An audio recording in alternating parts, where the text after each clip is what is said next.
President Tinubu.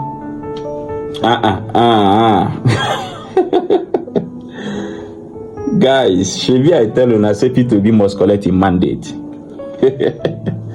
And all these APC supporters, they were so much blind that they cannot even see their foot. Well, we know say, when I don't hear say they want do rerun, because they know say they no win that election. That's why they want to do rerun. But we the obedient, we say no rerun.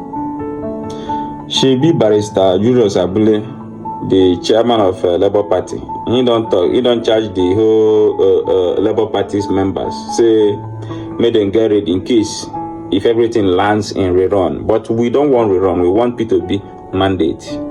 Guys, I don't need to talk too much. Watch this video. As you are watching this video, make sure you are sharing it so that it will reach more obedience. Share this video. Share it well. Thanks. I was traveling. I had to come down from my vehicle. The Labour Party chairman telling party faithfuls not to be caught off guard because APC members are already planning a rerun election. This is not a surprise when you look at the past, what they have done since being declared winner. You will see that they have been making the moves. It also gives credence to the rumors that some people approached the judges and they refused, saying that the evidence was just too much, that they can't do anything. Although these are just rumors, but sometimes some of these rumors are revealed by people on the inside.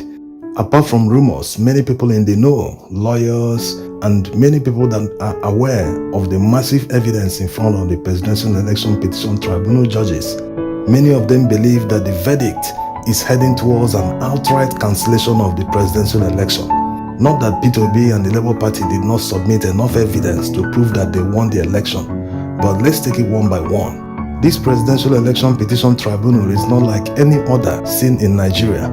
This time around, maybe because of the involvement of technology, the evidence is just too massive.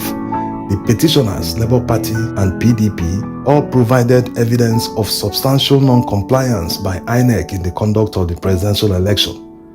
And when they wrote this in their petition, many people were expecting that INEC would have come back charging and shouting, no, we did the right thing, we did this, we did that. But when you look at the witness statement of the only witness that INEC called against the Labour Party, the witness agreed with everything, all the accusations, everything the Labour Party said about the election. The witness agreed 100%. So it's no longer an allegation. The person you are accused of doing something agreed with you 100%. So there's no doubt. The judges cannot be saying, this is hearsay, this is that, this is it, because the person you accused accepted your accusation in good faith. Let's see what the INEC witness said, because some people are saying missing the main issue. People are saying that INEC has the right to conduct the election any way they want, any type of collation that they choose. That one federal high court judgment before the election affirmed the right of INEC to conduct the election any way they want. That's not the main issue. Let's get back to what the INEC witness said in court. The INEC witness accepted that they did not upload the presidential election results. His reason being that there was an unexplained glitch that only affected presidential election results. That's by the side. This is already an acceptance that they did not follow the lay-down procedure and the Electoral Act, which says that results must be uploaded immediately after vote counting and at the polling unit. Granted that the law says that collation can still be done with other copies of the results, not just the one uploaded on IREF. But there's one problem here. The drafters of the electoral law made this provision because they know that it is an election. There might be instances in some polling units where after the voting, the polling officer might experience network failure or other problems like thugs coming to the polling unit to disrupt the process. Yes, these kind of problems can occur that can genuinely prevent the upload of presidential election results. So the law made provisions for that. What the law didn't envisage is that about 70% of the results will not be uploaded on IREF before collation. This is where the INEC witness failed completely, because he also accepted while he was being cross-examined by the PDP counsel that only 31% of the results were uploaded on the IREF at the time INEC chairman Mahmood Yakubu was announcing the winner. So what does this show? it shows that a greater percentage, a whopping 70% of the results were not uploaded. So collation of 70% of the presidential election results did not follow the laid down process of the law. This can only lead to one conclusion. This is not a matter of guesswork or how the judges will decide or this, that. This is in black and white. It can only lead to outright cancellation of the presidential election. When the law says upload results immediately after vote counting at the polling unit in order to protect the integrity of the will of the people, and you go ahead and fail to upload 70% of the results, it can only mean one thing. It is substantial violation of the provisions of the law. And that substantial violation can only lead to an outright cancellation of the election. Now, let's get back to why the judges at the Presidential Election Petition Tribunal will place the cancellation over declaring a winner in the person of Peter Obi or someone else. This is because the foundation is already faulty. When the petitioners have proved that the election was conducted in gross violations of the electoral law and INEC regulations, nothing good can come out of it because it's the foundation. You cannot say that candidate A did not win because of the gross violations by INEC, and on the other hand, you say that candidate B can win based on the same election.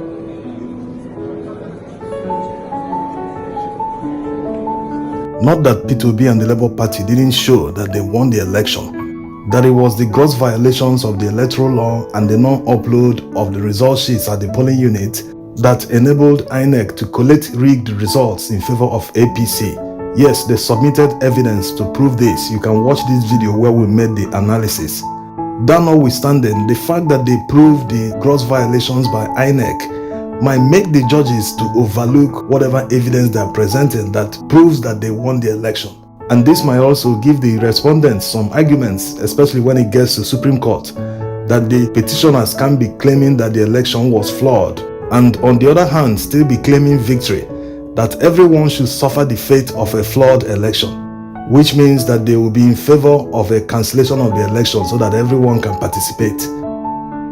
Why the Presidential Election Petition Tribunal judges will go for cancellation of the election is because of the Supreme Court ruling on Oyetola versus Adeleke. This judgment is the first judgment and the only precedent that we have now in Nigeria going by the new technology, beavers and the electoral law.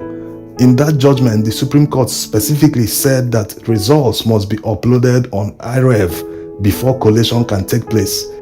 They also affirmed that the primary source of voter accreditation during collation is the beavers machine. And looking at the massive overvoting from the beavers report that INEC submitted, it means that the collation officers did not observe the rules during collation. So based on all this, the judges might just cancel the election outright.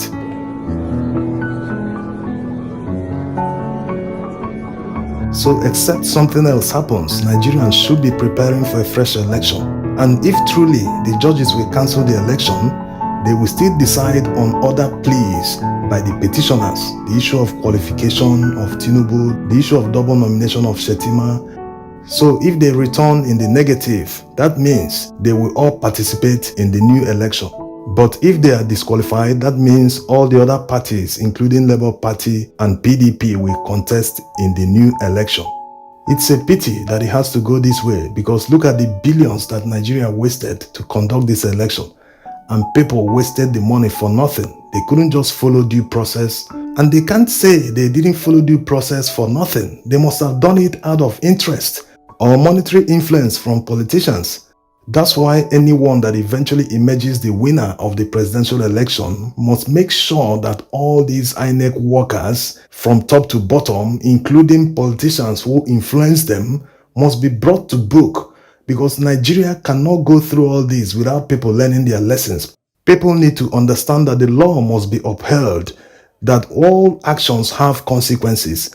This will also deter people in the future from committing these kind of crimes. There's one more thing that people are genuinely worried about. The fact that people who didn't win an election are already in power, strategizing on how to win the next one in case the court cancels the election. Also the fact that all INEC commissioners are still in their positions. So there's no proof that the new election will be done differently. Even during the last election, the APC wanted to use vote buying to win the election. But because of the naira scarcity, they couldn't achieve much. Although they still sent SMS to people, some people were giving cards to scratch and all that, but it wasn't as effective as they wanted. That's why they changed strategy and involved INEC to prevent the upload of presidential election results. So with them being in power, they have the opportunity to perfect the flaws of the last election. This time around, who knows what will happen? That's why people might not come out in their numbers like in February. A lot of people lost their lives in the last election. So what's the guarantee that the right thing will be done this time around with all the officials of INEC still maintaining their positions? Let's just hope that the ultimate solution will be found. Thanks for watching. Any form of mistake, we should bring it to the right thing so that we do it once and for all. Because if it could make any mistake, all what we have been doing since morning. Who are you guys?